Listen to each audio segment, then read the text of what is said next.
I spent a little bit of time this morning in the analytics and I know exactly what is working on Pinterest. I mean, exactly, at least in my particular case. So what I'm going to do today is I'm going to show you out of all of these pins that I've been pinning and all of the boards and all of the different ways of creating pins, I'm going to show you what is actually working and what is actually making me money.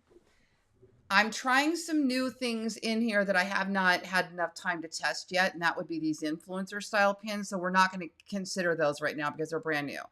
So after being on Pinterest, let's just say for about a year, just testing AI blogs, AI images, monetization methods, different pin styles, different ways of creating boards. I've got some real data now. And that data is what we need to make decisions.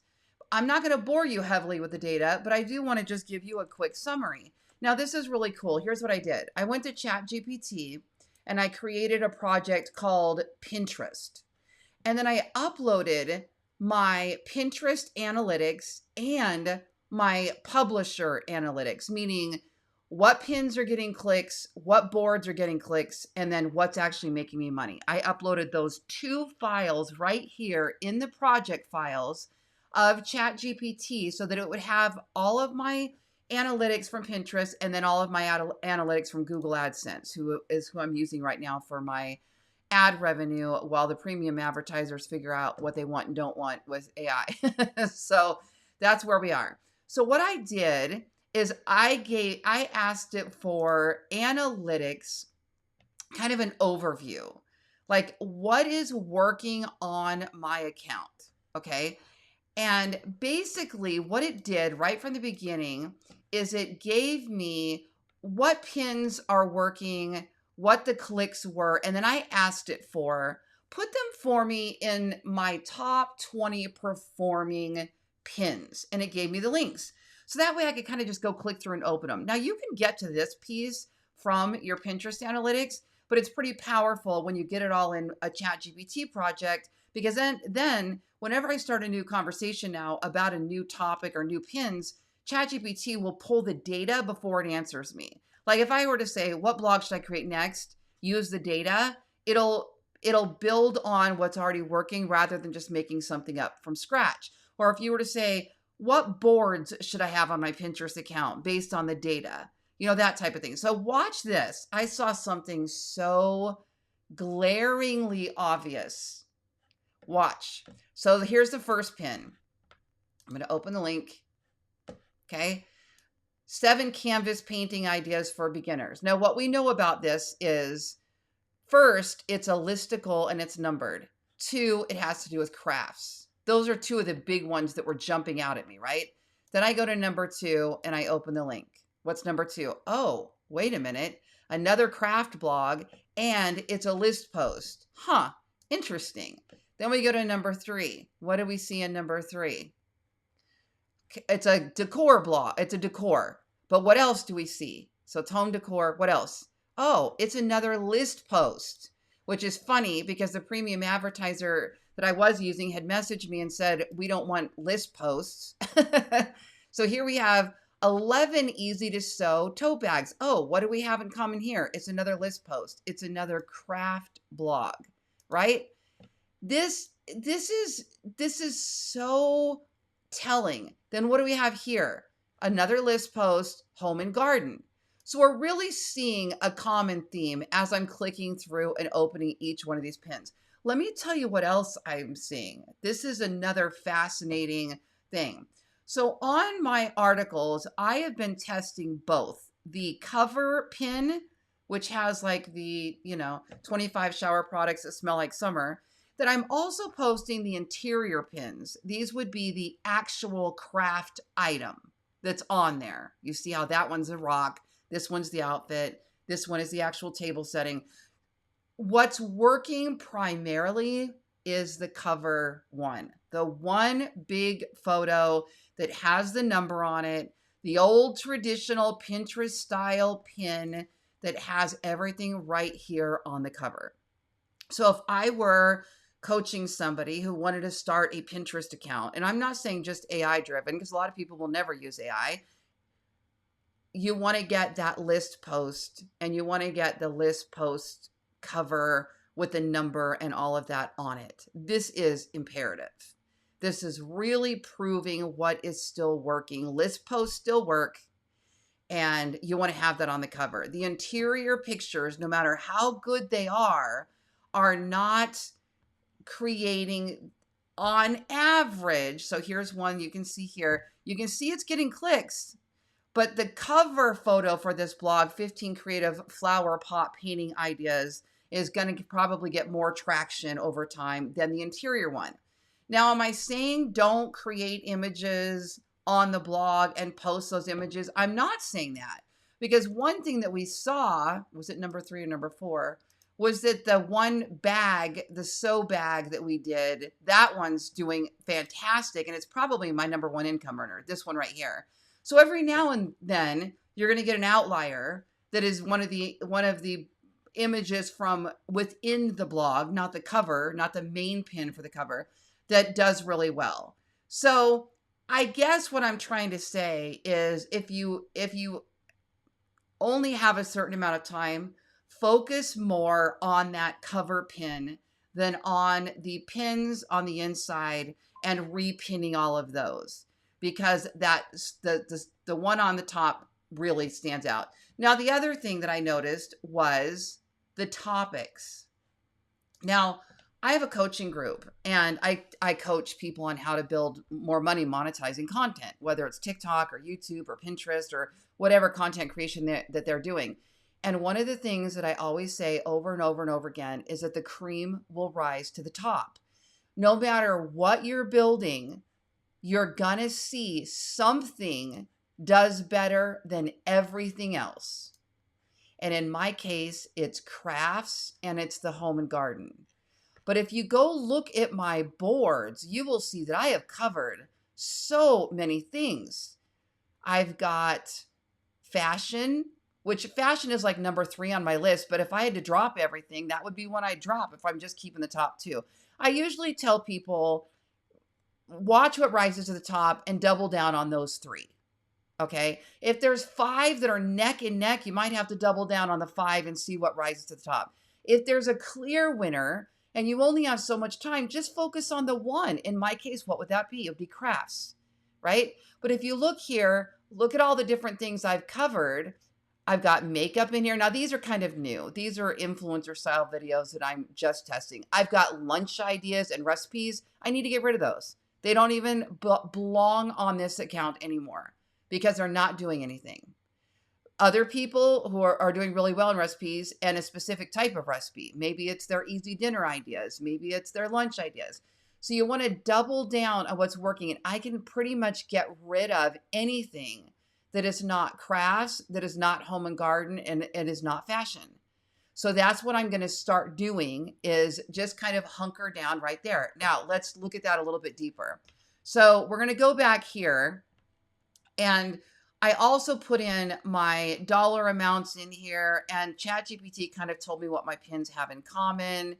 And I'm going to say, based on my, okay, hold on. What are my top money makers? Now, in my case, my top traffic earners and my top money makers are pretty much the same because I'm monetizing my account with ad revenue. Now, I also have affiliate marketing dripped in there. So in order to consider that, I would need to upload my Amazon influencer account under that tracking code so that they know exactly what those are, right? So instead of the spreadsheet, I'm going to say list them. Okay, here are your top earning blog posts based on AdSense revenue. Crafts to make and sell, how to sew a tote bag, shabby chic bedroom decor, front porch decorating ideas, my homepage, which is interesting. Want me to analyze which of these also perform on Pinterest or suggest monetization upgrades? No, give me the top 10. If it didn't land in the top 10, it doesn't belong on my board anymore. So what do we have here? We have crafts to make and sell. That's a craft blog, home decor, home decor. Cleaning. Oh, I didn't even see that one was on there. DIY candles. Are you sure those are my top 10 earners from the data I uploaded? Let me make sure it's not hallucinating. Because it looks like some that I wasn't spotting. What? Oh, it changed them. There they are. Okay, I don't know what happened just now. And this is the thing with ChatGPT. Every now and then it will hallucinate. So sometimes just say, can you double check that data? This is the right data. That was weird. Okay, so first one, craft. Second one, craft. Third one, home decor. Then we have home decor, craft, home decor, craft, craft. Okay, so basically, if I were coaching somebody at this point, I would say drop the fashion. Now, the only reason I'm going to say mine is an exception is because I just started trying some new fashion influencer style videos that I don't want to dump just yet because it's part of my test project. But I have started a second Pinterest account just for fashion. So eventually I'll probably take all of the fashion off of this account and just move it over to the new one because clearly they don't belong here. All right. So clearly everything working for me is crafts and home and garden. Would you agree? Yes, 100%. Your top earners and highest clicked Pinterest pins are clearly concentrated in these two categories. Want me to show you how to double down with content cluster strategy? All right, let's find out what that looks like. Usually ChatGPT will lead you to the next area, or you can just start asking it questions. Okay, so here's the cluster spin-off post. 15 easy crafts to sell in one day. Craft fair display ideas that attract buyers. Free printable tags for handmade items. Craft booth setup on a budget. How to price your crafts. Okay, content types, affiliate kit. So this is telling me how I could monetize those. Home. Okay, cluster 2. Whimsical garden lighting, 12 porch ideas. Okay, now watch this. I'm going to say something else. It's summer, and I want to focus on summer seasonality. Give me blog ideas. This is another thing. If you notice up here, we've got budget-friendly garden ideas. It's because spring and summer. You will see seasonality, front porch ideas, seasonality. So you got to really think about that when you're creating your pins. Seasonality really, really works on Pinterest at a high level. Okay, shabby chic bedroom decor, 12 porch ideas. There we go. Ooh, wow. 21 summer crafts to make and sell at farmers markets. Oh, that's so good. Okay, now here's what I would do. I would take this and I would go to my Pinterest project. So I have a project here called Pinterest Blogger Ideas. And that's where I showed you earlier. I uploaded those files. In the instructions, I've kind of told ChatGPT what my blog is about. Okay, now I'm going to say in my tone of voice. Wait, I'm going to ask it first. Do you know my tone of voice? I do this often because, again, ChatGPT, it can hallucinate or derail. So I want to make sure I start off the blog right out of the gate with it knowing what my tone of voice is. Okay, great. Write this blog, use proper markdown format. 21 summer crafts to make and sell at farmers markets. Oh, this is so good. Lemon sugar. Okay, now it's not doing good enough. So I'm going to say list the entire step-by-step under each section. Mention pricing and any other display tips, etc. that would make this valuable. Now let's try it again.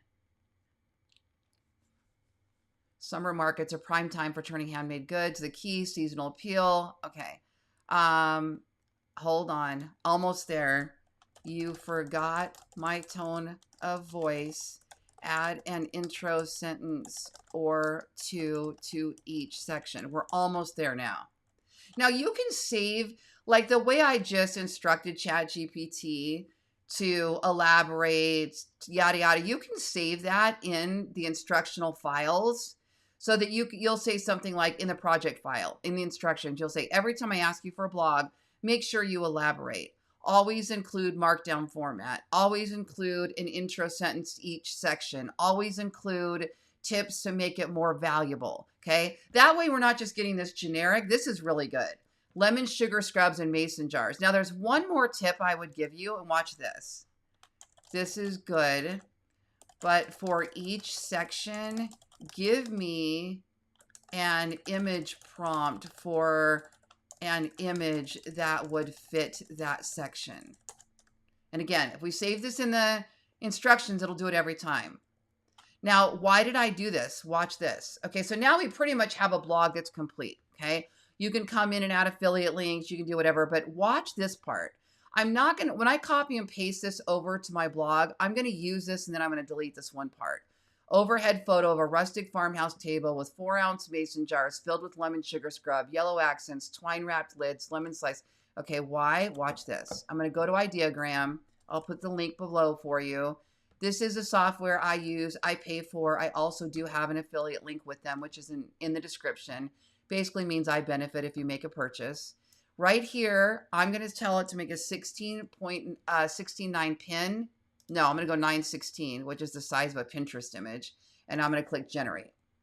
Now you could do horizontal images. The reason I do the 9 by 16 is so that I can pin them later on if I want to try to get more on that board. Okay, this is good. My only problem with this is that it doesn't look like these are items for sale. So remember that our article back here was farmer's market, 21 crafts to sell. Okay, summer crafts to make and sell at a farmer's market. Okay, do it again, but this time the image needs to show that these are clearly for sale at a farmer's market. See, part of the reason people don't like AI is because whoever it is that's driving the AI is letting it be generic.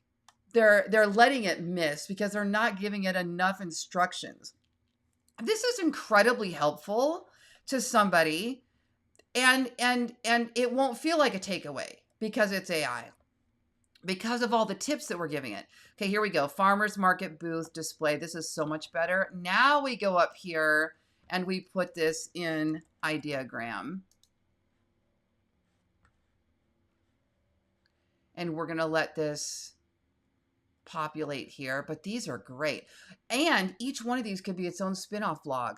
So we just did how to make, oh, that's so good. I literally get tears in my eyes. I get so happy with this. I just love it. Look at this. Lemon sugar scrub. Okay, the only problem is it repeats the word sugar scrub. Lemon sugar scrub. This one works. That one does not work because of the typos, and that one double printed the tag. So this is the one. Lemon sugar scrub. Come up here, right click, download as a JPEG. Lemon sugar scrub. Now I'm going to show you the spin-off. Hold on. So then you come back over. You would put that in your blog. I haven't copied this over to the blog yet. Okay, now watch. So this was so good, okay? So it didn't finish the whole blog post, but it would if you asked it to finish. So I'm going to say finish and I'm going to go back and do this blog because it's so good. I get so excited.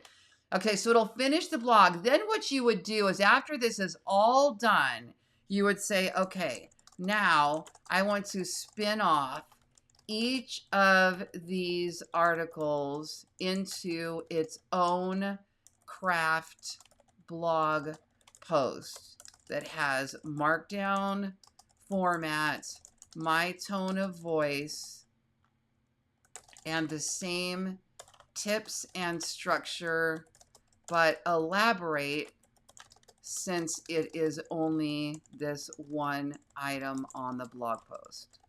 Okay, so did it finish the blog? 12, 13, 14. This is like a week's worth of, well, it's more than that. Think about this. If we just did, how many items were on here? 21.